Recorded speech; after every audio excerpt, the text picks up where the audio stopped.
Hello. And Secretary. I'll start. It's an important next step. It's the second of 4 reports that is informing and creating the foundation for the advancement of policies such as the one we're describing today. It is also important for policymakers like us because it helps us set priorities.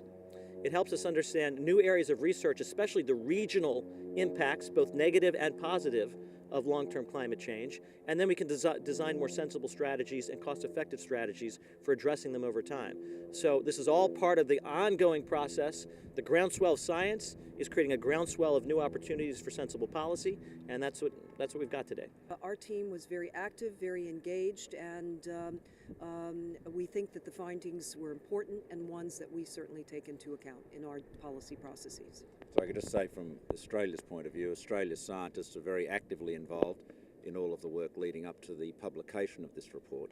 The report is a summary of published and peer-reviewed research. So in terms of the impact on Australia, there is nothing in the report that is not well known to us.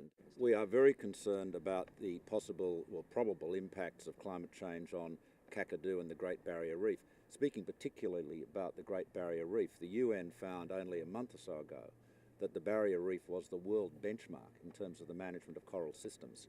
It is the best managed coral reef in the world. It is the most resilient. All of our policies over many years have been focused on ensuring that the reef is healthy and that it is resilient and that it is able to deal with and adapt to the consequences of climate change.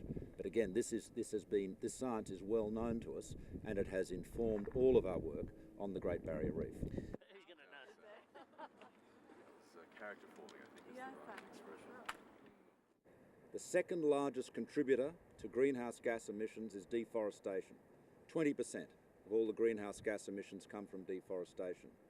This initiative, even if it were only capable of reducing that rate of deforestation by 50%, if that was all we were able to do, and our ambitions are much greater than that, we would reduce the rate of greenhouse gas emissions by more than 10 times that which has been achieved by the Kyoto Protocol.